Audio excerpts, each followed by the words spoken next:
ਸਤਿ ਸ਼੍ਰੀ ਅਕਾਲ ਜੀ। ਤੁਸੀਂ ਦੇਖ ਰਹੇ ਹੋ ਵਿਰਾਸਤ ਟੀਵੀ। ਮੈਂ ਹਾਂ ਗੁਰਸੇਖ ਫਤਿਹ। ਪ੍ਰੋਗਰਾਮ ਦ੍ਰਿਸ਼ਟੀਕੋਣ ਦੇ ਵਿੱਚ ਆਪ ਸਭ ਦਾ ਨਿੱਘਾ ਸਵਾਗਤ। ਹਮੇਸ਼ਾ ਦੀ ਤਰ੍ਹਾਂ ਚਰਚਾ ਦੇ ਲਈ ਮੇਰੇ ਨਾਲ ਜੁੜੇ ਨੇ ਜਸਵਿੰਦਰ ਯਾਦ ਜੀ। ਪਹਿਲਾਂ ਉਹਨਾਂ ਨੂੰ ਪ੍ਰੋਗਰਾਮ ਦੇ ਵਿੱਚ ਜੀ ਆਇਆਂ ਔਰ ਫਿਰ ਪਾਉਣੇ ਆ ਵਿਸ਼ੇ ਦੇ ਉੱਪਰ ਸਾਂਝ। ਜਸਵਿੰਦਰ ਜੀ ਆਇਆਂ ਨੂੰ ਜੀ। ਇੱਕ ਕੈਦ ਚੋਂ ਦੂਸਰੀ ਕੈਦ ਦੇ ਵਿੱਚ ਪਹੁੰਚ ਗਈ ਏ, ਕੀ ਖੱਟਿਆ ਮਹਿੰਦੀ ਲਾ ਕੇ ਵਟਣਾ ਲਾ ਕੇ। ਇਹ ਜਿਹੜੀਆਂ ਸਤਰਾਂ ਨੇ ਜੀ, ਇਹ ਡਾਕਟਰ ਸਰਜੀਤ ਪਾਤਰ ਸਾਹਿਬ ਦੀਆਂ ਨੇ, ਜੋ ਔਰਤ ਦੀ ਦੁਰਦਸ਼ਾ ਨੂੰ ਖੂਬ ਬਿਆਨ ਕਰਦੀਆਂ। ਫਿਰ ਚਾਹੇ ਇੱਕ ਔਰਤ ਜਿਹੜੀ ਜਨਮ ਲੈਣ ਦੇ ਲਈ ਤਰਸਦੀ ਹੈ ਜਾਂ ਜਨਮ ਲੈਣ ਤੋਂ ਬਾਅਦ ਤਰਸਦੀ ਹੈ, ਜਾਂ ਫਿਰ ਕਹੀਏ ਕਿ ਵਿਆਹ ਕਰਵਾ ਕੇ ਜਦੋਂ ਦੂਸਰੇ ਘਰੇ ਚੱਲ ਜਾਂਦੀ ਹੈ, ਧੀ ਨੂੰ ਜਨਮ ਦੇਣ ਦੇ ਲਈ ਤਰਸਦੀ ਹੈ। ਸਾਡਾ ਜਿਹੜਾ ਦੇਸ਼ ਹੈ ਜੀ ਭਾਰਤ, ਰਿਸ਼ੀਆਂ ਮੁਨੀਆਂ ਪੀਰਾਂ ਫਕੀਰਾਂ ਦਾ ਦੇਸ਼ ਕਿਹਾ ਜਾਣ ਵਾਲਾ ਇਹ ਦੇਸ਼ ਅੱਜ ਮਾਦਾ ਭਰੂਣ ਹੱਤਿਆ ਦੇ ਵਿੱਚ ਸਿਖਰਲੇ ਦੇਸ਼ਾਂ ਦੇ ਵਿੱਚ ਗਿਣਿਆ ਜਾਣ ਲੱਗ ਗਿਆ। ਚਾਹੇ ਗੱਲ 21ਵੀਂ ਸਦੀ ਦੀ ਕਰ ਲਈਏ, ਪਰ ਇਹ ਜਿਹੜੀਆਂ ਲਾਮਤਾਂ ਨੇ ਜੀ, ਬਲਾਤਕਾਰ, ਘਰੇਲੂ ਹਿੰਸਾ ਜਾਂ ਫਿਰ ਭਰੂਣ ਹੱਤਿਆ ਦੀਆਂ ਜਿਹੜੀਆਂ ਲਾਮਤਾਂ ਨੇ, ਇਹ ਔਰਤ ਦੇ ਸਤਿਕਾਰ ਦੀਆਂ ਚਿੱਬੀਆਂ ਚੜਾਉਂਦੀਆਂ ਨੇ। ਸਾਡੇ ਮੁਲਕ ਅੰਦਰ ਜਿਹੜੀ ਇਹ ਕੁਰੀਤੀ ਹੈ ਜੀ, ਇਹ ਕੁਰੀਤੀ ਸਾਨੂੰ ਰਿਪੋਰਟਾਂ ਜਿਹੜੀਆਂ ਸਮੇਂ-ਸਮੇਂ 'ਤੇ ਦੱਸਦੀਆਂ ਰਹਿੰਦੀਆਂ ਨੇ। ਇਹ ਗੱਲਾਂ ਕੋਈ ਅਸੀਂ ਮਨੋਂ ਨਹੀਂ ਕਹਿ ਰਹੇ। ਅੰਕੜਿਆਂ ਨਾਲ ਖੇਡਣ ਵਾਲੇ ਲੋਕ ਜਿਹੜੇ ਨੇ ਸਮੇਂ-ਸਮੇਂ 'ਤੇ ਤੱਥ ਪੇਸ਼ ਕਰਦੇ ਰਹਿੰਦੇ ਨੇ ਜੀ। ਇੱਕ ਰਿਪੋਰਟ ਜਿਹੜੀ ਭਾਰਤ ਨੂੰ ਧਰਮਾਂ ਦੇ ਆਧਾਰ 'ਤੇ ਵੰਡ ਕੇ ਭਾਰਤ ਦੇ ਵਿੱਚ ਜਿਹੜੀ ਲਿੰਗ ਅਨੁਪਾਤ ਦੀ ਦਸ਼ਾ ਉਹਨੂੰ ਖੂਬ ਦੱਸਦੀਆਂ ਨੇ, ਅਤੇ ਧਰਮਾਂ ਦੇ ਜਿਹੜੇ ਅਖੌਤੀ ਠੇਕੇਦਾਰ ਨੇ ਉਹਨਾਂ ਦੀਆਂ ਮੂੰਹ ਚੜਾਉਂਦੀਆਂ ਨੇ।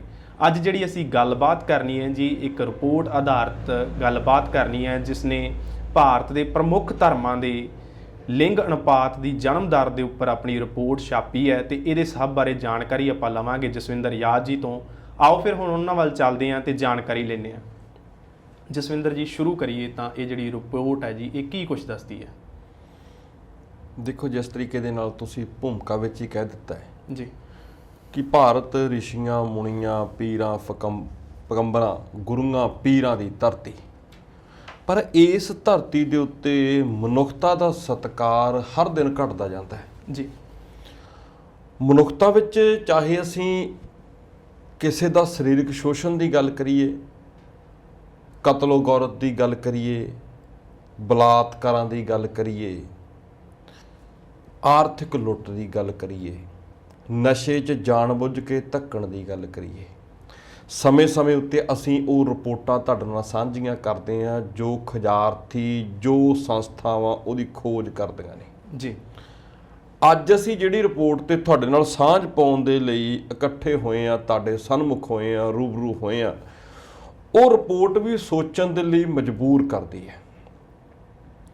ਅਸੀਂ ਭਾਰਤ ਨੂੰ ਸਮੁੱਚੇ ਰੂਪ ਦੇ ਵਿੱਚ ਇੱਕ ਮਿਹਣਾ ਦੇ ਦਿੰਦੇ ਹਾਂ ਜੀ ਕਿ ਇੱਥੇ ਭਰੂਣ ਹੱਤਿਆ, ਮਾਦਾ ਭਰੂਣ ਹੱਤਿਆ ਬਹੁਤ ਜ਼ਿਆਦਾ ਹੈ। ਸਿੱਖ ਸੋਚਦੇ ਆ ਮੁਸਲਮਾਨਾਂ 'ਚ ਹੋਊਗੀ, ਸਾਡਾ ਮਸਲਾ ਨਹੀਂ ਹੈ, ਅਸੀਂ ਤਾਂ ਬਹੁਤ ਪਵਿੱਤਰ ਹਾਂ। ਮੁਸਲਮਾਨ ਸੋਚਦੇ ਆ ਹਿੰਦੂਆਂ 'ਚ ਹੋਊਗੀ, ਹਿੰਦੂ ਅਗਲੀ ਉਂਗਲ ਸਾਈਆਂ ਵੰਨੀ ਕਰ ਦਿੰਦੇ ਆ, ਅਤੇ ਇਸ ਭੁਲੇਖੇ ਵਿੱਚ ਜਿਉਂ ਜਾਂਦੇ ਆ ਕਿ ਸਾਡਾ ਤਾਂ ਇਹ ਵਿਸ਼ਾ ਹੀ ਨਹੀਂ ਜੀ। ਇਹ ਭਾਰਤ ਦਾ ਹੈ। ਭਾਰਤ ਦੇ ਕਿਸੇ ਵਿਸ਼ੇਸ਼ ਖਿੱਤੇ 'ਚ, ਕਿਸੇ ਪਿਛੜੇ ਉਹ ਬੀਆਬਾਨ ਦੇ ਵਿੱਚ ਜਿੱਥੇ ਹਲੇ ਸੜਕ ਨਹੀਂ ਗਈ, ਬਿਜਲੀ ਨਹੀਂ ਗਈ, ਉੱਥੇ ਭਾਈ ਹੋ ਸਕਦਾ ਕਿ ਔਰਤ ਦੇ ਜੰਮਣ ਦੇ ਉੱਤੇ ਪਾਬੰਦੀ ਹੋਵੇ। ਪਰ ਹਾਲੇ ਜੇਕਰ ਅਸੀਂ ਆਪਣੀ ਮਾਨਸਿਕਤਾ ਨੂੰ ਵੀ ਸਵਾਲ ਕਰੀਏ ਨਾ ਜੀ, ਤਾਂ ਅੰਦਰ ਕੰਬਦਾ ਹੈ। ਉਹਦੇ ਕੰਬਣ ਦਾ ਕਾਰਨ ਹੈਗਾ ਭਾਰਤ ਦੀ ਅਜੋਕੀ ਸਥਿਤੀ, ਜਿੱਥੇ ਬਲਾਤਕਾਰ, ਜਿੱਥੇ ਔਰਤ ਦੀ ਸੁਰੱਖਿਆ, ਰੱਖਿਆ, ਸਤਿਕਾਰ ਦਾ ਮਸਲਾ ਉਸ ਤਰੀਕੇ ਨਾਲ ਹੱਲ ਨਹੀਂ ਹੋਇਆ ਜਿਸ ਤਰੀਕੇ ਦੇ ਨਾਲ ਯੂਰਪ 'ਚ ਹੋ ਗਿਆ ਹੈ, ਜਿਸ ਤਰੀਕੇ ਨਾਲ ਵਿਕਸਿਤ ਕੰਟਰੀਆਂ 'ਚ ਹੋ ਗਿਆ ਹੈ। ਤਾਂ ਇਹ ਪਹਿਲੀ ਜਿਹੜੀ ਰਿਪੋਰਟ ਹੈ, ਇਹ ਕੀਤੀ ਹੈ ਵਾਇਰ ਵਾਲਿਆਂ ਨੇ ਜੀ। ਮੈਂ ਤੁਹਾਡੇ ਨਾਲ ਡਿਟੇਲ 'ਚ ਜਾਣਾ ਚਾਹੁੰਦਾ ਇਸ ਕਾਗਜ਼ ਦੀ ਸਹਾਇਤਾ ਦੇ ਨਾਲ, ਇਸ ਅੰਕੜੇ ਦੀ ਸਹਾਇਤਾ ਦੇ ਨਾਲ। ਵਾਇਰ ਨੇ ਜੀ ਰਿਪੋਰਟ ਛਾਪੀ ਹੈ ਜੀ। ਬਨਜੋਤ ਕੌਰ ਨੇ ਇਹ ਰਿਪੋਰਟ ਕੀਤੀ ਹੈ। PU research centre Washington America ਦੀ ਸੰਸਥਾ ਨੇ ਭਾਰਤ ਦਾ ਡਾਟਾ ਆਧਾਰ ਬਣਾਇਆ ਹੈ ਜੀ। ਡਾਟਾ ਕਿਹੜਾ ਬਣਾਇਆ ਜੀ? ਨੈਸ਼ਨਲ ਫੈਮਿਲੀ ਹੈਲਥ ਸਰਵੇ, ਜਿਹੜਾ ਭਾਰਤ ਸਰਕਾਰ ਹੀ ਕਰਵਾਉਂਦੀ ਹੈ, ਕੋਈ ਪ੍ਰਾਈਵੇਟ ਤੌਰ 'ਤੇ ਨਹੀਂ ਹੁੰਦਾ। ਇਹ ਪਿਛਲੇ 3 ਸਾਲਾਂ ਦੀ ਰਿਪੋਰਟ ਤੇ ਨਾਲ ਲੇਟੈਸਟ ਰਿਪੋਰਟ, ਕਹਿਣ ਦਾ ਭਾਵ 4 ਰਿਪੋਰਟਾਂ ਨੂੰ ਆਧਾਰ ਬਣਾਇਆ। ਆਧਾਰ ਬਣਾ ਕੇ ਉਹਨਾਂ ਨੂੰ ਫਿਰ ਧਰਮ ਦੇ ਨਾਂ ਦੇ ਉੱਤੇ ਉਸ ਰੇਸ਼ੋ ਨੂੰ ਕੱਢਿਆ ਜੀ, ਤੇ ਫਿਰ ਦੁੱਧ ਦਾ ਦੁੱਧ ਤੇ ਪਾਣੀ ਦਾ ਪਾਣੀ ਇਸ ਵਾਇਰ ਦੀ ਰਿਪੋਰਟ ਨੇ ਕੀਤਾ ਕਿ ਹਿੰਦੂਆਂ 'ਚ ਕੀ ਸਥਿਤੀ ਹੈ, ਸਿੱਖਾਂ 'ਚ ਕੀ ਸਥਿਤੀ ਹੈ, ਮੁਸਲਮਾਨਾਂ 'ਚ ਕੀ ਸਥਿਤੀ ਹੈ ਤੇ ਕ੍ਰਿਸਚਨ ਦੇ ਵਿੱਚ ਕੀ ਸਥਿਤੀ ਹੈ। ਜੀ ਅਸੀਂ ਆਪੋ ਆਪਣੇ ਧਰਮ ਨੂੰ ਮਾੜਾ ਨਹੀਂ ਕਹਿੰਦੇ, ਕਿਸੇ ਧਰਮ ਨੂੰ ਵੀ ਮਾੜਾ ਨਹੀਂ ਕਹਿੰਦੇ, ਪਰ ਅਸੀਂ ਇਹ ਕਹਿੰਦੇ ਆ ਧਰਮ ਦੇ ਠੇਕੇਦਾਰ ਆਪਣੀ ਭੂਮਿਕਾ ਉਸ ਤਰੀਕੇ ਨਾਲ ਨਹੀਂ ਨਿਭਾਉਂਦੇ ਜਿਸ ਤਰੀਕੇ ਦੇ ਨਾਲ ਸੱਚੇ ਰੂਪ ਵਿੱਚ ਇਹ ਧਰਮ ਵਰਗਾ ਪਵਿੱਤਰ ਕਾਰਜ ਮਨੁੱਖਤਾ ਵਿੱਚ ਕਰਨਾ ਚਾਹੀਦਾ ਹੈ। ਬਹੁਤੇ ਲੋਕ ਕਹਿ ਦਿੰਦੇ ਨੇ ਕਿ ਜਿਹੜਾ ਧਰਮ ਹੈ ਨਾ ਇਹ ਵਹਿਮ ਭਰਮ ਹੈ। ਜੀ ਬਹੁਤੇ ਲੋਕ ਕਹਿ ਦਿੰਦੇ ਨੇ ਕਿ ਧਰਮ ਹੈ ਜਿਹੜਾ ਉਹ ਜਦੋਂ ਤੁਹਾਡੇ ਕੋਲ ਕਿਸੇ ਚੀਜ਼ ਦਾ ਤਰਕ ਨਹੀਂ ਹੁੰਦਾ ਤਾਂ ਤੁਸੀਂ ਧਰਮ ਦੇ ਉੱਤੇ ਜਾਂਦੇ ਹੋ। ਮੈਂ ਇੱਕ ਪੁਸਤਕ ਦੇ ਵਿੱਚ ਪੜ੍ਹ ਰਿਹਾ ਸੀ, ਉਹਦੇ 'ਚ ਲਿਖਿਆ ਸੀ ਕਿ ਜਿਹੜਾ ਧਰਮ ਹੈ ਇਹ ਸਮਾਜ ਦਾ ਵਿਗਿਆਨ ਹੈ। ਜੀ ਇਹ ਸਮਾਜਿਕ ਵਿਗਿਆਨ ਹੈ। ਜਿਸ ਤਰੀਕੇ ਦੇ ਨਾਲ ਅਸੀਂ ਦੂਸਰੇ ਵਿਗਿਆਨ ਦੀ ਗੱਲ ਕਰਦੇ ਹਾਂ, ਉਹ ਖੋਜਾਂ ਕਰਦਾ ਹੋਂਦ ਦੀਆਂ, ਉਹ ਖੋਜਾਂ ਕਰਦਾ ਪਰਿਵਰਤਨ ਦੀਆਂ, ਪਰ ਜਿਹੜਾ ਧਰਮ ਹੈ ਇਹ ਖੋਜਾਂ ਕਰਦਾ ਹੈ ਕਿਸੇ ਕਲਚਰ ਦੀਆਂ, ਕਿਸੇ ਸਮਾਜ ਦੀਆਂ, ਕਿਸੇ ਸਮਾਜ ਦੇ ਇਤਿਹਾਸ ਦੀਆਂ। ਤੇ ਜਦੋਂ ਅਸੀਂ ਇਹ ਖੋਜਾਂ ਨਹੀਂ ਜਾਂਦੇ ਆ ਤਾਂ ਕਿਸੇ ਵੀ ਧਰਮ ਨੇ ਔਰਤ ਨੂੰ ਮਾੜਾ ਨਹੀਂ ਕਿਹਾ, ਜੀ ਨਾ ਹੀ ਆਪਣੇ ਗ੍ਰੰਥ ਦੇ ਵਿੱਚ ਕਿਤੇ ਲਿਖਿਆ ਹੈ। ਚਾਹੇ ਉਹ ਸਿੱਖ ਧਰਮ ਹੈ, ਕ੍ਰਿਸਚਨ ਹੈ, ਮੁਸਲਮਾਨ ਹੈ, ਈਸਾਈ ਨੇ, ਜੈਨੀ ਨੇ, ਕਿਸੇ ਵੀ ਧਰਮ ਦੀ ਤੁਸੀਂ ਗੱਲ ਕਰੋ। ਪਰ ਅੱਜ ਅਸੀਂ ਧਰਮ ਦੇ ਆਧਾਰ ਦੇ ਉੱਤੇ ਇਸ ਰਿਪੋਰਟ ਨੂੰ ਤੁਹਾਡੇ ਨਾਲ ਸਾਂਝਾ ਕਰਾਂਗੇ ਤੇ ਸਥਿਤੀ ਕੀ ਹੈ। ਜੀ ਸਭ ਤੋਂ ਪਹਿਲਾਂ ਅਸੀਂ ਇਹ ਜਾਣੀਏ ਕਿ ਭਾਰਤ ਦੇ ਵਿੱਚ ਕਿੰਨੇ ਪ੍ਰਤੀਸ਼ਤ ਕਿਹੜੀ ਕੌਮ ਜਿਹੜੀ ਵਸਦੀ ਹੈ। ਸਿੱਖਾਂ ਦੀ ਗੱਲ ਕਰੀਏ ਤਾਂ 1.7% ਸਿੱਖ ਰਹਿੰਦੇ ਨੇ ਜੀ। ਜੀ ਬਹੁਤ ਥੋੜੇ, ਜੇ ਕਹੀਏ ਆਟੇ 'ਚ ਲੂਣ ਵਾਂਗੂ, ਪਰ ਲੂਣ ਦਾ ਇੱਕ ਆਪਣਾ ਸਵਾਦ ਹੁੰਦਾ ਆਟੇ 'ਚ, ਉਹ ਦੱਸ ਦਿੰਦਾ ਕਿ ਮੈਂ ਹੈਗਾ। ਜੀ ਤੇ ਸਿੱਖਾਂ ਨੇ ਹਮੇਸ਼ਾ ਇਹ ਦੱਸਿਆ, ਚਾਹੇ ਉਹ ਆਜ਼ਾਦੀ ਦੀ ਗੱਲ ਹੈ, ਚਾਹੇ ਉਹ ਸ਼ਹੀਦੀ ਦੀ ਗੱਲ ਹੈ, ਚਾਹੇ ਹਰੀ ਕ੍ਰਾਂਤੀ ਦੀ ਗੱਲ ਹੈ। ਤੇ ਸਿੱਖਾਂ ਨੂੰ ਇੱਥੇ ਵੀ ਇਸ ਗੱਲ ਉੱਤੇ ਵਿਚਾਰ ਕਰਨ ਦੀ ਜ਼ਰੂਰਤ ਪਊਗੀ। ਅੱਗੇ ਜਾ ਕੇ ਰਿਪੋਰਟ 'ਚ ਗੱਲ ਕਰਾਂਗੇ। ਕ੍ਰਿਸਚਨ ਥੋੜੇ ਜਿਹੇ ਵੱਧ ਨੇ, ਜੀ 2.3% ਹੈ ਭਾਰਤ ਦੇ ਵਿੱਚ। ਇਸ ਤੋਂ ਅੱਗੇ ਮੁਸਲਮਾਨ 14% ਭਾਰਤ ਦੇ ਵਿੱਚ ਵਸਦੇ ਨੇ। ਹਿੰਦੂ ਸਭ ਤੋਂ ਵੱਧ 79.8%, ਕਰੀਬ 80 ਅਸੀਂ ਕਹਿ ਦਈਏ ਇਹਨੂੰ ਜੀ ਕਿ 80% ਜਿਹੜੇ ਹਿੰਦੂ ਉਹ ਵਸਦੇ ਨੇ। ਇਹ ਤਾਂ ਹੈਗੀ ਹੈ ਰੇਸ਼ੋ ਪਰਸੈਂਟੇਜ ਵਾਈਜ਼। ਹੁਣ ਅਸੀਂ ਗੱਲ ਕਰਦੇ ਹਾਂ ਕਿ ਇਹ ਜਿਹੜਾ ਡਾਟਾ ਹੈ, ਮੈਂ ਤੁਹਾਨੂੰ ਦੱਸ ਦਿੱਤਾ ਸਰਸਰੀ ਦੇ ਤੌਰ ਤੇ ਕਿ 3 ਰਿਪੋਰਟਾਂ ਪਿਛਲੀਆਂ, ਇੱਕ ਲੇਟੈਸਟ। ਜੀ ਪਰ ਇਹਦਾ ਪੀਰੀਅਡ ਕੀ ਬਣਿਆ? ਪੀਰੀਅਡ ਬਣਿਆ 2000 ਪੂਰੇ ਤੋਂ ਲੈ ਕੇ 2019 ਤੱਕ। ਕਹਿਣ ਦਾ ਭਾਵ ਕਿ 19 ਸਾਲਾਂ ਦੀ ਸਥਿਤੀ ਵਾਇਰ ਨੇ ਸਰਚ ਕੀਤੀ ਹੈ। ਅਸੀਂ ਕਹਿ ਤਾਂ ਦਿੰਦੇ ਹਾਂ ਕਿ ਲੇਟੈਸਟ 1, ਪੁਰਾਣੀਆਂ 3, ਪਰ ਤੁਸੀਂ ਇਹ ਤਾਂ ਵੇਖੋ ਨਾ, ਭਾਰਤ ਵਰਗੇ ਦੇਸ਼ ਵਿੱਚ ਜਨਮ ਨਾਲ ਸੰਬੰਧਿਤ 19 ਸਾਲਾਂ ਦਾ ਡਾਟਾ ਜੇਕਰ ਖੋਜਣਾ ਪੜਤਾਲਣਾ ਹੋਵੇ ਤਾਂ ਕੋਈ ਸੁਖਾਲਾ ਕੰਮ ਨਹੀਂ। ਜੀ ਜਿਹੜਾ ਇਹ ਸੰਸਥਾ ਨੇ ਕੀਤਾ। ਉਹ ਕਹਿੰਦੇ ਨੇ ਕਿ ਹਿੰਦੂਆਂ ਦੀ ਆਬਾਦੀ ਜਿਹੜੀ 80 ਦੇ ਕਰੀਬ ਹੈ। ਜੀ ਤੇ ਹਿੰਦੂਆਂ ਵਿੱਚ ਭਰੂਣ ਹੱਤਿਆਵਾਂ ਕਿੰਨੀਆਂ ਹੁੰਦੀਆਂ? 9 ਲੱਖ ਭਰੂਣ ਹੱਤਿਆ ਹੋਈ ਹੈ ਹਿੰਦੂਆਂ ਦੇ ਵਿੱਚ। ਮਾਫ ਕਰਨਾ ਜੀ, ਗਊ ਮਾਰਨਾ ਪਾਪ ਹੈ ਜੀ। ਤੇ ਗਊ ਸੈਸ ਵੀ ਦਿੰਦੇ ਆ ਅਸੀਂ। ਤੇ ਕਈ ਜਿਹੜੀਆਂ ਸਟੇਟਾਂ ਉੱਥੇ ਜਿਹੜੀਆਂ ਹੈ ਨਾ ਭਾਰਤ ਦੇ ਵਿੱਚ ਗਊ ਦੇ ਨਾਂ ਤੇ ਜਿਹੜੀ ਤਸ਼ੱਦਦ ਕੀਤੀ ਜਾਂਦੀ ਹੈ ਜੀ, ਉਹ ਵੀ ਅਸੀਂ ਵੇਖਦੇ ਹਾਂ। ਖੈਰ ਰੱਬ ਜਾਣੇ ਜੀ ਝੂਠ ਹੈ ਜਾਂ ਸੱਚ, ਪਰ ਜਿਹੜਾ ਇਹ ਤੁਸੀਂ ਆંકੜਾ 9 ਲੱਖ ਦਾ ਦੇ ਰਹੇ ਹੋ, ਹੈਰਾਨ ਕਰਨ ਵਾਲਾ ਹੈ। ਬਿਲਕੁਲ ਜੀ, 9 ਲੱਖ 19 ਸਾਲਾਂ ਦੇ ਵਿੱਚ। ਤੇ ਇਹਦੀ ਪਰਸੈਂਟੇਜ ਕੁੜੀਆਂ ਵਾਈਜ਼ ਨਿਕਲ ਕੇ ਆਉਂਦੀ ਹੈ 86.7। ਜੀ ਤੁਸੀਂ ਬੜਾ ਸੋਹਣਾ ਇਹ ਮੁੱਦਾ ਚੱਕਿਆ। ਅਸੀਂ ਕਹਿੰਦੇ ਹਾਂ ਕਿ ਹਰ ਜੀਵ ਕੁਦਰਤੀ ਹੈ, ਤਾਂ ਅਸੀਂ ਇਹ ਕਿਉਂ ਭੁੱਲ ਜਾਂਦੇ ਹਾਂ ਵੀ ਔਰਤ ਵੀ ਕੁਦਰਤੀ ਹੈ। ਜੀ ਅਸੀਂ ਇਹ ਕਿਉਂ ਭੁੱਲ ਜਾਂਦੇ ਹਾਂ ਕਿ ਔਰਤ ਬਰਾਬਰ ਦਾ ਜੈਂਡਰ ਹੈ। ਇੱਕ ਕਿਤਾਬ ਹੈ ਜੀ ਜਿਹੜੀ ਪੰਜਾਬੀ 'ਚ ਵੀ ਅਨੁਵਾਦ ਹੋਈ ਹੈ, ਸੈਕੰਡ ਸੈਕਸ। ਮੈਂ ਆਪਣੇ ਦਰਸ਼ਕਾਂ ਨੂੰ ਵੀ ਕਹਿੰਦਾ ਕਿ ਉਸ ਨੂੰ ਪੜ੍ਹਿਓ, ਤੁਹਾਨੂੰ ਪਤਾ ਲੱਗੂ ਕਿ ਔਰਤ ਦਾ ਰੁਤਬਾ ਬਿਆਨਿਆ ਗਿਆ। ਤਾਂ ਉਸ ਨੂੰ ਬਿਆਨਣ ਦੇ ਪਿੱਛੇ ਵੀ ਜਿਹੜੇ ਆਧਾਰ ਨੇ ਉਸ ਕਿਤਾਬ ਵਿੱਚ ਨੇ। ਜੀ ਉਸ ਕਿਤਾਬ ਦਾ ਬਹੁਤ ਵੱਡਾ ਬੇਸ ਹੈ ਸੈਕੰਡ ਸੈਕਸ ਬਾਰੇ। ਅਸੀਂ ਇੱਥੇ ਜਦੋਂ ਹਿੰਦੂ ਧਰਮ ਦੀ ਗੱਲ ਕਰਦੇ ਹਾਂ, ਜੀ ਮੈਂ ਕਿਸੇ ਧਰਮ ਦੀ ਨਿੰਦਾ ਨਹੀਂ ਕਰਦਾ। ਹਿੰਦੂ ਧਰਮ ਬਹੁਤ ਚੰਗਾ ਧਰਮ ਹੈ, ਕਿਉਂਕਿ ਅਸੀਂ ਆਪਣੇ ਧਰਮ ਦੇ ਵਿੱਚ ਵਿਸ਼ਵਾਸ ਰੱਖਦੇ ਹਾਂ, ਤੁਸੀਂ ਆਪਣੇ ਵਿੱਚ ਰੱਖਦੇ ਹੋ, ਕੋਈ ਤੀਸਰਾ ਆਪਣੇ 'ਚ ਰੱਖਦਾ ਹੈ। ਸਭ ਨੂੰ ਆਪੋ ਆਪਣੇ ਹਿਸਾਬ ਦੇ ਨਾਲ ਆਪਣੇ ਧਾਰਮਿਕ ਅਕੀਦੇ ਵਿੱਚ ਵਿਚਰਨ ਦੀ ਇਜਾਜ਼ਤ ਹੈ। ਜੀ ਪਰ ਸਾਨੂੰ ਕੁਝ ਸਵਾਲ ਸਾਡੇ ਮਨ ਵਿੱਚ ਉੱਠਦੇ ਨੇ। ਯੂਪੀ ਬਿਹਾਰ ਵਿੱਚ ਤੁਸੀਂ ਕਿਹਾ ਕਿ ਗਊ ਦੇ ਨਾਂ ਦੇ ਉੱਤੇ ਬਹੁਤ ਕੁਝ ਵਾਪਰਿਆ ਹੈ। ਜੀ ਹਿੰਦੂ ਰਾਸ਼ਟਰ ਬਣਾਉਣ ਦੀ ਮੰਗ ਵੀ ਕਰਦੇ ਆ, ਤੇ ਔਰਤਾਂ ਦੇ ਵਿੱਚ 9 ਲੱਖ ਦੀ ਭਰੂਣ ਹੱਤਿਆ ਹੁਣ ਤੱਕ RSS ਨੇ ਜਾਂ ਇਹਨਾਂ ਦੇ ਹੋਰ ਸੰਘਾਂ ਨੇ ਔਰਤ ਦੇ ਉੱਤੇ ਕੋਈ ਇਸ ਤਰੀਕੇ ਦੀ ਸਰਚ ਕਰਾ ਕੇ ਮੁਹਿੰਮ ਕਿਉਂ ਨਹੀਂ ਚਲਾਈ ਜੀ? ਕਿਉਂਕਿ ਇਸ ਡਾਟੇ ਤੋਂ ਅਵੇਸਲੇ ਤਾਂ ਇਹ ਵੀ ਨਹੀਂ ਹੋਣਗੇ, ਵਾਇਰ ਨੇ ਤਾਂ ਕੰਬਾਈਨ ਕੀਤਾ ਹੈ, ਕਰਾਇਆ ਤਾਂ ਭਾਰਤ ਸਰਕਾਰ ਨੇ ਹੈ। ਜੇਕਰ ਹੈਲਥ ਸਰਵਿਸ ਦੀ ਅਸੀਂ ਗੱਲ ਕਰਦੇ ਹਾਂ, ਨੈਸ਼ਨਲ ਫੈਮਿਲੀ ਹੈਲਥ ਸਰਵਿਸ ਦੀ ਗੱਲ ਕਰਦੇ ਹਾਂ ਜੀ, ਤਾਂ ਮਗਰਲੇ 8 ਸਾਲਾਂ ਤੋਂ, ਜੇਕਰ 19 ਸਾਲਾਂ ਦੀ ਗੱਲ ਕਰੀਏ, ਮਗਰਲੇ 8 ਸਾਲਾਂ ਤੋਂ ਤਾਂ ਮੈਂ ਜੇਕਰ ਸਿੱਧਾ ਨਹੀਂ ਤਾਂ ਸਿੱਧੇ ਰੂਪ ਵਿੱਚ ਕਹਿ ਦੇਵਾਂ ਕਿ ਹਿੰਦੂਆਂ ਦੀ ਸਰਕਾਰ ਹੈ, ਉਸ ਪਾਰਟੀ ਦੀ ਸਰਕਾਰ ਹੈ ਜਿਹੜੇ ਹਿੰਦੂ ਸੋਚ ਦੇ ਧਾਰਨੀ ਤੇ ਉਹਦੀ ਪੈਰਵਾਈ ਕਰਦੇ ਨੇ, ਡਟ ਕੇ ਪੈਰਵਾਈ ਕਰਦੇ ਨੇ ਜੀ। ਤਾਂ ਫਿਰ ਉਹਨਾਂ ਨੇ ਇਸ ਉੱਤੇ ਸੋਚਣ ਦੀ ਜ਼ਰੂਰਤ ਹੈ। ਅਸੀਂ ਇਸ ਪਲੇਟਫਾਰਮ ਤੋਂ, ਇਸ ਮਾਧਿਅਮ ਤੋਂ ਵੀ ਕਹਿੰਦੇ ਹਾਂ ਕਿ ਇਹ ਡਾਟਾ ਇਸ ਤਰੀਕੇ ਨਾਲ ਨਾ ਲਿਆ ਜਾਵੇ ਕਿ ਅੰਕੜੇ ਹੈ ਜੀ। ਇਹ ਤੁਹਾਡੇ ਧਰਮ ਦੀ ਸੋਚ ਤੇ ਤੁਹਾਡੇ ਧਰਮ ਦਾ ਭਵਿੱਖ ਤੈਅ ਕਰਨਗੇ ਜੇਕਰ ਤੁਸੀਂ ਇਹ 'ਤੇ ਨਾ ਸੋਚਿਆ ਵਿਚਾਰਿਆ। ਜੀ। ਸਿੱਖਾਂ ਦੀ ਗੱਲ ਕਰੋ ਜੀ, 1.7% ਮੈਂ ਪਹਿਲਾਂ ਹੀ ਕਹਿ ਦਿੱਤਾ ਹੈ ਸਾਡੀ ਆਬਾਦੀ ਹੈ, ਕੁੱਲ ਆਬਾਦੀ ਦਾ ਹਿੱਸਾ ਹੈ।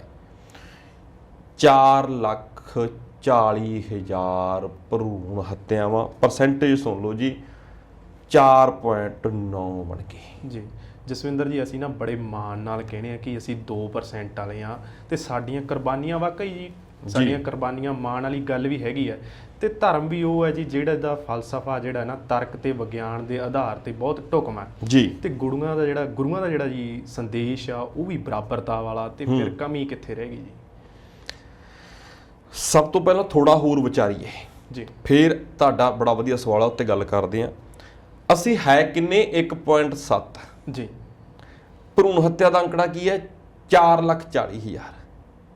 1.7 ਨਾ ਕਹੋ, 2% ਕਹਿ ਲਓ ਚਲੋ ਜੀ।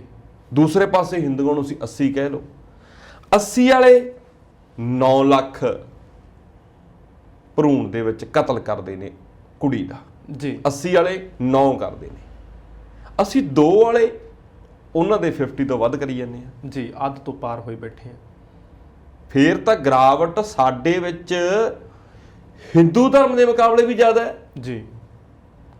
ਮੇਰੀ ਗੱਲ ਕੌੜੀ ਲੱਗ ਸਕਦੀ ਹੈ, ਪਰ ਇਹ ਡਾਟਾ ਕਹਿੰਦਾ ਹੈ ਕਿ ਔਰਤ ਪ੍ਰਤੀ ਸਤਿਕਾਰ ਸਿੱਖਾਂ ਦੀ ਪਹਿਲੀ ਪਾਤਸ਼ਾਹੀ ਧੰਨ ਸ਼੍ਰੀ ਗੁਰੂ ਨਾਨਕ ਦੇਵ ਜੀ ਕਹਿੰਦੇ ਨੇ, ਸੋ ਕੋ ਮੰਦਾ ਆਖੀਏ ਜਿਤ ਜਨੇ ਰਾਜ਼ਨ।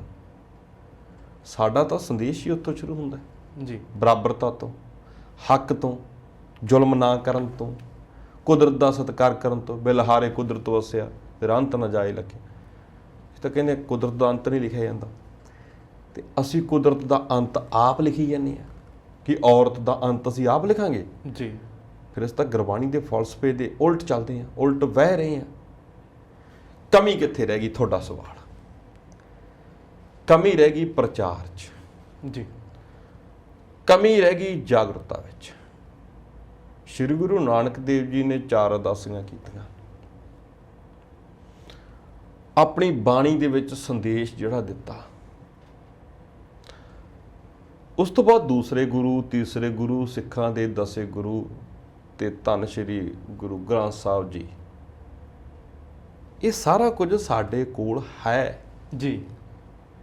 ਪਰ ਉਸ ਨੂੰ ਫੈਲਾਉਣ ਵਾਲੇ, ਉਸ ਨੂੰ ਪ੍ਰਚਾਰਨ ਵਾਲੇ, ਉਸ ਨੂੰ ਸਮਝਾਉਣ ਵਾਲੇ ਮਾਫੀ ਮੰਗ ਕੇ ਕਹਿੰਦਾ ਮੈਨੂੰ ਜਾਪਦਾ ਹੈ ਅੱਜ ਦੇ ਦੌਰ ਵਿੱਚ ਸੰਪੂਰਨਤਾ ਦੇ ਨਾਲ, ਵਿਸ਼ਵਾਸ ਦੇ ਨਾਲ, ਅਪਣੱਤ ਦੇ ਨਾਲ ਤੇ ਜ਼ਿੰਮੇਵਾਰੀ ਦੇ ਨਾਲ ਕੰਮ ਨਹੀਂ ਕਰ ਰਹੇ ਜੀ। ਜੇ ਸੰਦੇਸ਼ ਤੇ ਸੰਦੇਸ਼ ਦੀ ਵਿਆਖਿਆ ਹਰ ਇੱਕ ਤੱਕ ਗਈ ਹੁੰਦੀ ਤਾਂ ਇਸ ਤਰੀਕੇ ਦਾ ਡਾਟਾ ਨਾ ਹੁੰਦਾ। ਸਿੱਖ ਧਰਮ ਵਿੱਚ ਤਾਂ ਮੈਂ ਵਿਸ਼ੇਸ਼ ਤੌਰ ਤੇ ਕਹਿ ਦਿੰਦਾ ਕਿ ਨਾ ਹੁੰਦਾ ਜੀ। ਇੱਕ ਗੱਲ ਮੈਂ ਹੋਰ ਕਹਿਣਾ, ਸਿੱਖਾਂ ਦੀ ਬਹੁਤੀ ਆਬਾਦੀ ਜਿਹੜੀ ਹੈਗੀ ਹੈ ਉਹ ਦੇਸ਼ਾਂ ਵਿਦੇਸ਼ਾਂ ਦੇ ਵਿੱਚ ਵਸਦੀ ਹੈ, ਅਸੀਂ ਜਾਣਦੇ ਹਾਂ। ਤੁਸੀਂ ਇਹ ਸੋਚ ਕੇ ਵੇਖੋ, ਜੇਕਰ ਸਾਡੀ ਉਹ ਆਬਾਦੀ ਇੱਥੇ ਹੁੰਦੀ, ਇਸੇ ਸੋਚ ਦੀ ਧਾਰਨੀ ਹੁੰਦੀ, ਇਸੇ ਮਾਹੌਲ ਦੇ ਵਿੱਚ ਵਿਚਰ ਕੇ ਇੱਥੋਂ ਦੀ ਉਹ ਸੋਚ ਬਣਾਈ ਬੈਠੀ ਹੁੰਦੀ, ਇਹ 4,40,000 ਨਾ ਹੁੰਦਾ ਜੀ। ਇਹਦੇ ਵਿੱਚ ਵਾਧਾ ਹੋਣਾ ਸੀ। ਸ਼ੁਕਰ ਹੈ ਕਿ ਉਹ ਵਿਕਸਿਤ ਦੇਸ਼ਾਂ ਦੇ ਵਿੱਚ ਉਹਨਾਂ ਨੇ ਆਪਣੇ ਆਪ ਨੂੰ ਵਿਕਸਿਤ ਕੀਤਾ, ਸਿੱਖ ਧਰਮ ਦੇ ਫਲਸਫੇ ਨੂੰ ਵੀ ਵਿਕਸਿਤ ਕੀਤਾ, ਆਪਣੇ ਕਲਚਰ ਨੂੰ ਵੀ ਵਿਕਸਿਤ ਕੀਤਾ, ਤੇ ਇਹਦੇ ਨਾਲ ਸਿੱਖਾਂ ਦੀ ਜਿੱਥੇ ਪੈੜ ਹੈ ਉਹ ਵਿਸ਼ਵ ਦੇ ਵਿੱਚ ਪਈ ਹੈ, ਦੂਸਰੇ ਪਾਸੇ ਇਸ ਡਾਟੇ ਵਿੱਚ ਹਾਲੇ ਗਿਰਾਵਟ ਰਹਿ ਗਈ ਹੈ ਜੀ। ਪਰ ਇੰਨਾ ਹੀ ਬਹੁਤ ਸ਼ਰਮਨਾਕ ਹੈ। ਇਹਦੇ ਉੱਤੇ ਪ੍ਰਚਾਰ ਦੀ, ਔਰਤ ਦੇ ਸਤਿਕਾਰ ਦੀ, ਔਰਤ ਦੀਆਂ ਪ੍ਰਾਪਤੀਆਂ ਦੀ ਸਾਨੂੰ ਗੱਲ ਹੈ ਜਿਹੜੀ ਉਹ ਪਹੁੰਚਾਉਣੀ ਪਊਗੀ। ਸਾਨੂੰ ਕੀ ਮੈਨੂੰ ਕੀ ਕਹਿ ਕੇ ਜੇਕਰ ਗੱਲ ਛੱਡਦੇ ਆ ਤਾਂ ਇਹ ਗੱਲਾਂ ਤੁਹਾਡੇ ਅੱਖਾਂ ਤੋਂ ਤੁਸੀਂ ਪਾਸੇ ਨਹੀਂ ਕਰ ਸਕਦੇ, ਤੁਹਾਨੂੰ ਇਹਦੇ ਉੱਤੇ ਸੋਚਣਾ ਪਊਗਾ। ਕ੍ਰਿਸਚਨ ਦੀ ਗੱਲ ਕਰਦੇ ਆ ਜੀ 2.3% ਨੇ, ਤੇ ਸਿਰਫ 50,000 ਭਰੂਣ ਹੱਤਿਆ ਹੈ, ਮਾਦਾ ਭਰੂਣ ਹੱਤਿਆ ਜਿਹੜੀ ਕੁੜੀ ਦੇ ਰੂਪ ਵਿੱਚ ਹੋਈ ਹੈ ਜੀ। ਕਿੰਨਾ ਜੀ ਇਹ 0.6। ਮੈਂ ਇੱਥੇ ਇੱਕ ਗੱਲ ਹੋਰ ਕਹਿ ਰਿਹਾ, ਇੱਥੋਂ ਇੱਕ ਗੱਲ ਦਾ ਅੰਦਾਜ਼ਾ ਲਾਇਆ ਜਾ ਸਕਦਾ ਹੈ ਕਿ ਹੈਰੀਡਿਟੀ ਤੇ এনवायरमेंट ਤੁਹਾਡੀ ਸੋਚ ਨੂੰ ਪ੍ਰਭਾਵਿਤ ਕਰਦੇ ਨੇ ਜੀ। ਜਦੋਂ ਅਸੀਂ ਕ੍ਰਿਸਚੀਅਨਸ ਦੀ ਗੱਲ ਕਰਦੇ ਹਾਂ, ਉਹ ਅੱਜ ਚਾਹੇ ਇਸ এনवायरमेंट ਵਿੱਚ ਵਿਚਰੀ ਜਾਂਦੇ ਨੇ, ਪਰ ਜਿਹੜੀ ਬਲੱਡ ਲਾਈਨ ਹੈ, ਜਿਹੜਾ ਉਹਨਾਂ ਕੋਲੇ ਹੈਰੀਡਿਟੀ ਹੈ, ਉਹ ਹਾਲੇ ਵੀ ਉਹਨਾਂ ਨੇ ਇਸ ਮਾਹੌਲ ਦੇ ਵਿੱਚ ਵੀ ਜਿੰਦਾ ਰੱਖੀ ਹੈ, ਤੇ ਉਹ ਜਿੰਦਾ ਰੱਖਣ ਤੋਂ ਭਾਵ ਹੈ ਕਿ ਬਰਾਬਰ ਦਾ ਸਤਿਕਾਰ ਜੀ। ਅਸੀਂ ਆਪਣੀ ਹੈਰੀਡਿਟੀ ਨੂੰ ਜਾਂ ਕਹਿ ਲਓ ਕਿ ਆਪਣੇ ਫਲਸਫੇ ਨੂੰ ਜਿੰਦਾ ਰੱਖਣ ਦੇ ਵਿੱਚ ਕਿਤੇ ਨਾ ਕਿਤੇ ਅਵੇਸਲੇ ਹੋਏ ਆ, ਤਾਂ ਸਾਡਾ ਜਿਹੜਾ ਇਹ ਹਸ਼ਰ ਹੋਇਆ ਹੈ ਜੀ। ਦੇਖੋ, ਜਦੋਂ ਅਸੀਂ ਕ੍ਰਿਸਚਨ ਧਰਮ ਦੀ ਗੱਲ ਕਰਦੇ ਹਾਂ, ਅਸੀਂ ਅਕਸਰ ਬੈਕ ਕੈਮਰਾ ਗੱਲ ਕਰਦੇ ਹੁੰਦੇ ਹਾਂ ਕਿ ਉਹ ਆਪਣੇ ਲਿਟਰੇਚਰ ਨੂੰ ਕਿਸ ਤਰੀਕੇ ਨਾਲ ਵੰਡਦੇ ਨੇ, ਉਹ ਆਪਣਾ ਫਲਾ ਕਿਵੇਂ ਦਿੰਦੇ ਨੇ, ਉਹ ਆਪਣੇ ਸਕੂਲਾਂ ਦੀ ਐਜੂਕੇਸ਼ਨ ਕਿਵੇਂ ਦਿੰਦੇ ਨੇ, ਉਹ ਐਜੂਕੇਸ਼ਨ ਦੇਣ ਦੇ ਲਈ ਆਪਣੇ ਸਕੂਲ ਦਾ ਹਿੱਸਾ ਬਣਨ ਦੇ ਲਈ ਛੋਟਾਂ ਕਿਵੇਂ ਦਿੰਦੇ ਨੇ। SGPC ਦੇ ਵਿੱਚ ਪਿਛਲੇ ਦਿਨਾਂ ਦੇ ਵਿੱਚ ਰਾਗੀ ਢਾਡੀ ਖੂਨ ਦਾ ਬਾਟਾ ਲੈ ਕੇ ਸੰਘਰਸ਼ ਕਰਦੇ ਨੇ। SGPC ਦੇ ਵਿੱਚ ਪੜ੍ਹਾਉਣ ਵਾਲੇ ਅਧਿਆਪਕ ਤਨਖਾਹਾਂ ਮਿਲਣ ਦੇ ਲਈ ਲੇਲੜੀਆਂ ਕੱਢਦੇ ਨੇ। ਮੈਂ ਇਹ ਦੋ ਉਦਾਹਰਨਾਂ ਤੁਹਾਡੇ ਨਾਲ ਸਾਂਝੀਆਂ ਕੀਤੀਆਂ, ਪਰ SGPC ਵਿੱਚ ਕਿਉਂ ਜੀ। ਇੱਥੇ ਨਾ ਜੀ ਮੈਂ ਇੱਕ ਗੱਲ ਨਿੱਕੀ ਜੀ ਮੇਰੇ ਹੋਰ ਚੇਤੇ ਆ ਗਈ। ਆਮ ਹੀ ਜਦੋਂ ਆਪਾਂ YouTube ਸਕਰੋਲ ਕਰਦੇ ਆ ਨਾ, ਮੇਰੇ ਸਾਹਮਣੇ ਕਈ ਵਾਰੀ ਵੀਡੀਓਜ਼ ਆਈਆਂ ਜਦੋਂ ਅਸੀਂ ਵਿਕਸਿਤ ਦੇਸ਼ਾਂ ਦੀ ਗੱਲ ਕਰਦੇ ਆ ਨਾ, ਉੱਥੇ ਨਾ ਜੀ ਜਿਹੜਾ ਭਰੂਣ ਹੈ, ਜਿਹੜਾ ਉਹਦਾ ਜਿਹੜਾ ਟੈਸਟ ਕਰਵਾਉਂਦੇ ਆ, ਉੱਥੇ ਲਿੰਗ ਦਾ ਜਿਹੜਾ ਟੈਸਟ ਹੁੰਦਾ ਉਹ ਟੈਸਟ ਕਰਵਾਉਂਦੇ ਆ, ਪਰ ਉਹ ਟੈਸਟ ਕਰਵਾਉਂਦੇ ਜੀ ਉਹਨੂੰ ਸੈਲੀਬ੍ਰੇਟ ਕਰਨ ਦੇ ਲਈ। ਜੇ ਲੜਕਾ ਤਾਂ ਉਹ ਬਲੂ ਬਲੂਨਸ ਵਗੈਰਾ ਲਾਉਂਦੇ ਨੇ ਜੀ, ਜਾਂ ਲੜਕੀ ਹੈ ਤਾਂ ਪਿੰਕ ਕਲਰ ਦੇ ਨਾਲ ਐਸੋਸੀਏਟ ਕਰਕੇ ਉਹ ਰਿਵੀਲ ਕਰਦੇ ਨੇ ਕਿ ਸਾਡੇ ਜਿਹੜਾ ਮਤਲਬ ਬੱਚਾ ਜਿਹੜਾ ਹੈਗਾ ਲੜਕਾ ਹੋਣ ਜਾ ਰਿਹਾ ਜਾਂ ਲੜਕੀ ਹੋਣ ਜਾ ਰਹੀ, ਉਹਦੀ ਖੁਸ਼ੀ ਮਨਾਉਂਦੇ ਆ। ਪਰ ਜੀ ਤਰਾਸਦੀ ਦੇਖੋ, ਸਾਡੇ ਮੁਲਕ ਦੇ ਵਿੱਚ ਇਹ ਜਿਹੜਾ ਲਿੰਗ ਹੈ ਜੀ, ਇਹਨੂੰ ਬੈਨ ਕਰਨਾ ਪੈ ਰਿਹਾ ਹੈ। ਕਿਉਂਕਿ ਸਾਡੇ ਭਰੂਣ ਹੱਤਿਆਵਾਂ ਹੁੰਦੀਆਂ ਨੇ ਲਿੰਗ ਜਾਂਚ ਕੇ। ਬਿਲਕੁਲ ਬਿਲਕੁਲ, ਇਹ ਵਾਕਈ ਹੀ ਤੁਸੀਂ ਬਹੁਤ ਵਧੀਆ ਗੱਲ ਕਹੀ ਹੈ ਕਿ ਉਹ ਭਵਿੱਖ ਦੀਆਂ ਤਿਆਰੀਆਂ 'ਚ ਜੁਟ ਜਾਂਦੇ ਨੇ, ਖੁਸ਼ੀਆਂ ਤੋਂ ਲੈ ਕੇ ਜੀ। ਅਸੀਂ ਕਤਲ ਦੀਆਂ ਤਿਆਰੀਆਂ 'ਚ ਜੁਟ ਜਾਂਦੇ ਹਾਂ। ਅਸੀਂ ਕਤਲ ਦੀਆਂ ਤਿਆਰੀਆਂ 'ਚ ਜੁਟ ਜਾਂਦੇ ਹਾਂ ਕਿ ਹਾਂ, ਜੇਕਰ ਕੁੜੀ ਹੈ ਤਾਂ ਲੈ ਦੇ ਕੇ, ਚਾਹੇ ਬਹਿਨ ਹੈ, ਲੈ ਦੇ ਕੇ ਕੁਝ ਨਾ ਕੁਝ ਨਿਫਰੇ ਚਾੜ ਦਿਓ। ਇੱਦਾਂ ਦੇ ਘਟਾਲੇ, ਇੱਦਾਂ ਦੇ ਸਕੈਂਡਲ, ਇੱਦਾਂ ਦੀ ਧੋਖਾਧੜੀ, ਇੱਦਾਂ ਦਾ ਕੁਝ ਕਰਦੇ ਬਥੇਰੇ ਡਾਕਟਰ ਨੇ ਜਿਹੜੇ ਸਜ਼ਾਵਾਂ ਕੱਟ ਰਹੇ ਨੇ ਜੀ। ਅਸੀਂ ਇਹ ਕੋਈ ਪਹਿਲੀ ਤੇ ਅਖੀਰਲੀ ਘਟਨਾ ਨਹੀਂ ਹੋਊਗੀ। ਅਕਸਰ ਅਸੀਂ ਪੰਜਾਬ ਵਿੱਚ ਇਹਨਾਂ ਘਟਨਾਵਾਂ ਵਿੱਚ ਡਾਕਟਰ ਜੇਲ੍ਹਾਂ ਜਾਂਦੇ ਵੇਖੇ ਨਹੀਂ।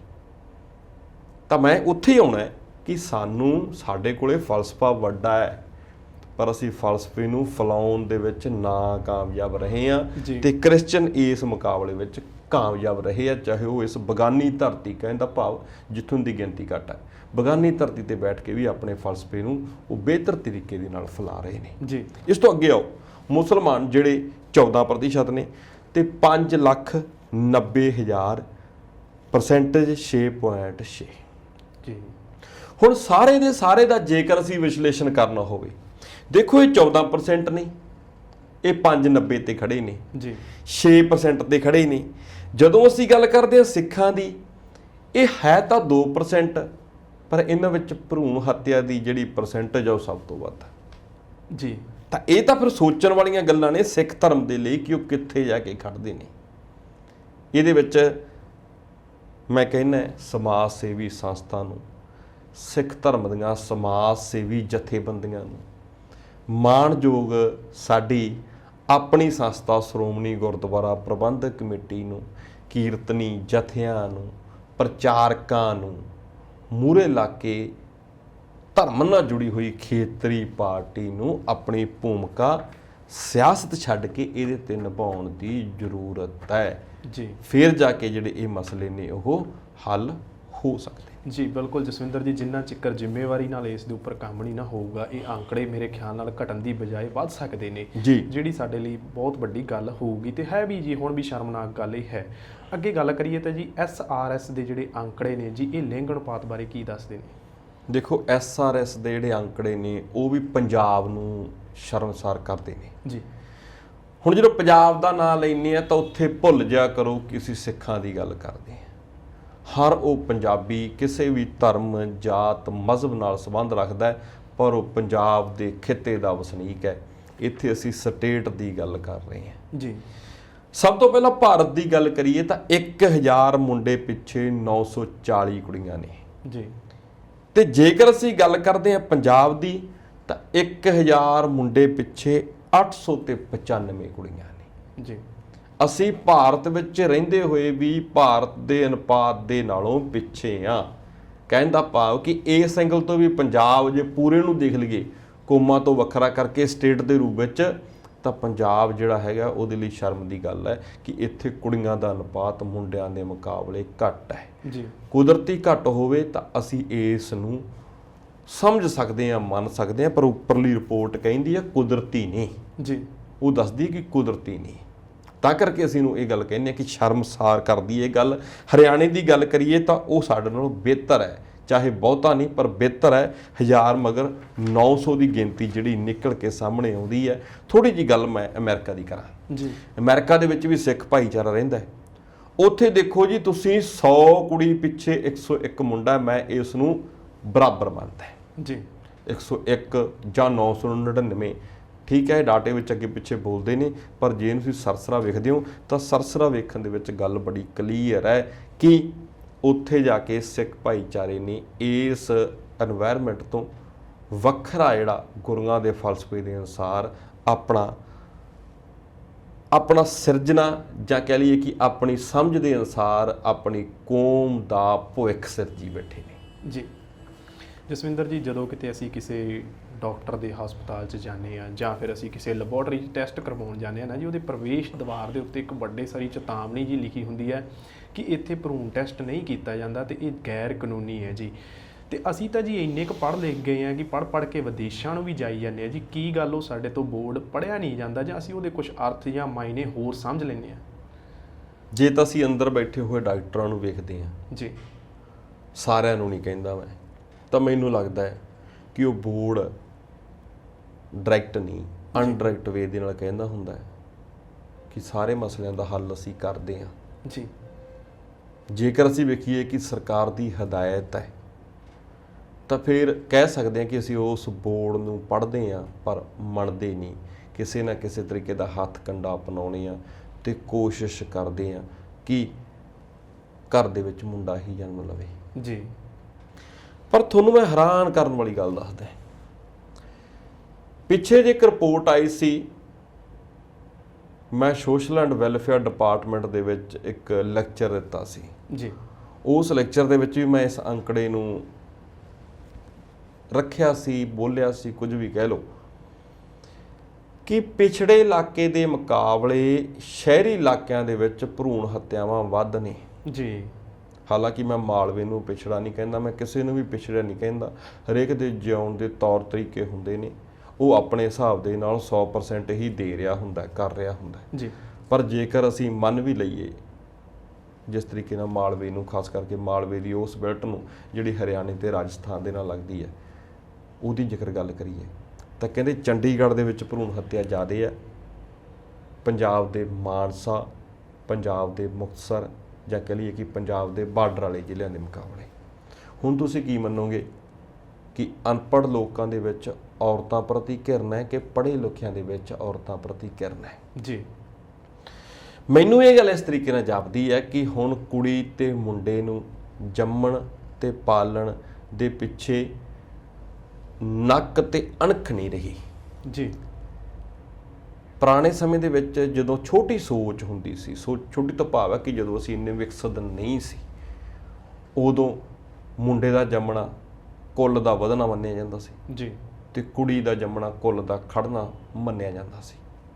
ਉਦੋਂ ਭਰੂਣ ਹੱਤਿਆ ਦਾ ਕਾਰਨ ਇਹ ਸੀ। ਹਾਲਾਂਕਿ ਉਦੋਂ ਅਲਟਰਾਸਾਊਂਡ ਜਾਂ ਟੈਕਨੀਕ ਇੰਨੀ ਹੈਵੀ ਨਹੀਂ ਸੀ।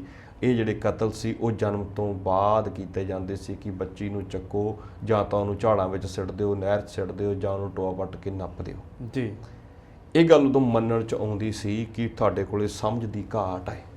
ਉਹਦੇ 'ਚੋਂ ਇਹ ਸਾਰੇ ਕਤਲ, ਉਹਦੇ ਵਿੱਚੋਂ ਇਹ ਸਾਰੇ ਔਰਤ ਦੇ ਨਾਲ ਦੁਰਵਿਵਹਾਰ ਨਿਕਲਦੇ ਨੇ। ਅੱਜ ਇਹ ਸਮਝ ਦੀ ਘਾਟ 'ਚੋਂ ਨਹੀਂ ਨਿਕਲਦੇ ਜੀ, ਅੱਜ ਇਹ ਸਮਝ ਦੀ ਬਹਤਾਤ 'ਚੋਂ ਨਿਕਲਦੇ ਆ। ਤੁਸੀਂ ਕਹੋਗੇ ਫਿਰ ਇਹ ਬਹਤਾਤ 'ਚੋਂ ਨਿਕਲਦੇ ਨੇ ਕਿਉਂਕਿ ਅੱਜ ਹਰੇਕ ਚੀਜ਼ ਨੂੰ ਕੈਲਕੂਲੇਟ ਕੀਤਾ ਜਾਂਦਾ ਹੈ ਜੀ, ਹਰ ਚੀਜ਼ ਨੂੰ ਡਿਮਾਂਡ ਸਪਲਾਈ ਦੇ ਨਾਲ, ਘਾਟੇ ਵਾਧਿਆਂ ਦੇ ਨਾਲ ਜੋੜਿਆ ਜਾਂਦਾ ਹੈ। ਉਸ ਘਾਟੇ ਵਾਧਿਆਂ ਦੇ ਵਿੱਚੋਂ ਜਦੋਂ ਇੱਕ ਧੀ ਜੰਮਦੀ ਹੈ ਤਾਂ ਦੇਖ ਲਿਆ ਜਾਂਦਾ ਹੈ, ਸਮਝ ਲਿਆ ਜਾਂਦਾ ਹੈ ਪੜ੍ਹੇ ਲਿਖੇ ਵਰਗ ਦੁਆਰਾ ਕਿ ਇਸ ਦੇ ਨਾਲ ਸਾਡਾ ਪ੍ਰੋਫਿਟ ਲਾਸ, ਸਾਡੀ ਜ਼ਿੰਦਗੀ ਦੇ ਮੁਨਾਫੇ, ਸਾਡੀ ਜ਼ਿੰਦਗੀ ਦੀਆਂ ਐਫਡੀਆਂ, ਸਾਡੀ ਜ਼ਿੰਦਗੀ ਦੇ ਵਿੱਚ ਸਾਡੀਆਂ ਜਾਇਦਾਦਾਂ ਕਿਹੜੇ ਰੂਪ 'ਚ ਜਾਣਗੀਆਂ। ਜੀ, ਤੇ ਜਦੋਂ ਮੁੰਡਾ ਜੰਮਦਾ ਹੈ ਤਾਂ ਉਸ ਦੀ ਕੈਲਕੂਲੇਸ਼ਨ ਹੈ ਜਿਹੜੀ ਉਹ ਦਾਜ ਕਹਿ ਲਓ, ਉਸ ਦੀ ਕੈਲਕੂਲੇਸ਼ਨ ਹੈ ਜਿਹੜੀ ਉਹ ਵਿਰਾਸਤ ਦੇ ਰੂਪ ਵਿੱਚ ਕਹਿ ਲਓ, ਇਹ ਮੰਨ ਲਈ ਜਾਂਦੀ ਹੈ।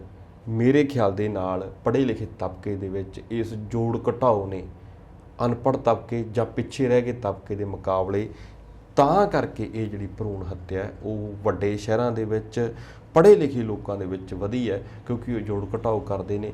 ਤੇ ਜਿਹੜੇ ਸਾਡੇ ਵਰਗੇ ਨੇ ਉਹ ਇਸ ਨੂੰ ਪਰਮਾਤਮਾ ਦੀ ਦਾਤ ਤੇ ਪੈਸੇ ਦੇ ਨਾਲੋਂ ਤੋੜ ਕੇ ਇੱਕ ਜੀਵ ਦੇ ਰੂਪ ਵਿੱਚ ਵੇਖਦੇ ਨੇ, ਬਰਾਬਰਤਾ ਦਾ ਦਰਜਾ ਦਿੰਦੇ ਨੇ। ਜੀ, ਜਿਹੜੇ ਜੋੜ ਘਟਾਓ ਨੇ ਜੀ ਜਸਵਿੰਦਰ ਜੀ, ਇਹਨਾਂ ਨੇ ਸਾਡੇ ਜਿਹੜੇ ਮਾਣ ਸੁੰਗੜਦੇ ਕਰਤੇ। ਅਸੀਂ ਜੀ ਆਇਆਂ ਕਹਿਣਾ ਭੁੱਲ ਗਏ ਹਾਂ। ਜੀ, ਖੈਰ ਮਾਫੀ ਮੰਗ ਕੇ ਕਹਿੰਦੇ ਜੀ, ਜਦੋਂ ਤੱਕ ਸਾਡੀ ਜਿਹੜੀ ਪੜ੍ਹੀ ਲਿਖੀ ਸੋਚ ਹੈ ਜਿਹੜਾ ਇਦਾਂ ਹੀ ਸ਼ਿਕਾਰ ਹੁੰਦੀ ਰਹੂਗੀ ਤਾਂ ਅਸੀਂ ਸਮਾਜ ਨੂੰ ਸੇਧ ਦੇ ਨਹੀਂ ਦੇ ਸਕਦੇ ਜੀ। ਤੁਸੀਂ ਸਮਾਂ ਦਿੱਤਾ ਜੀ, ਚਰਚਾ ਕੀਤੀ, ਤੁਹਾਡਾ ਬਹੁਤ ਬਹੁਤ ਧੰਨਵਾਦ ਜੀ। ਤਾਂ ਤੁਸੀਂ ਦੇਖ ਰਹੇ ਸੀ ਜੀ ਵਿਰਾਸਤ ਟੀਵੀ ਉੱਪਰ ਸਾਡਾ ਖਾਸ ਪ੍ਰੋਗਰਾਮ ਦ੍ਰਿਸ਼ਟੀਕੋਣ। ਤੁਹਾਨੂੰ ਸਾਡਾ ਇਹ ਪ੍ਰੋਗਰਾਮ ਕਿਵੇਂ ਦਾ ਲੱਗਿਆ, ਆਪਣੇ ਫੀਡਬੈਕਸ ਜ਼ਰੂਰ ਸਾਂਝੇ ਕਰ ਦੇਣਾ ਜੀ। ਉਡੀਕ ਵਿੱਚ ਹੁੰਨੇ ਆ, ਕੱਲ ਫਿਰ ਹਾਜ਼ਰ ਹੋਵਾਂਗੇ ਜੀ ਕਿਸੇ ਨਵੇਂ ਵਿਸ਼ੇ ਜਾਂ ਮੁੱਦੇ ਦੇ ਨਾਲ। ਉਦੋਂ ਤੱਕ ਲਈ ਦਿਓ ਆਗਿਆ। ਧੰਨਵਾਦ ਜੀ।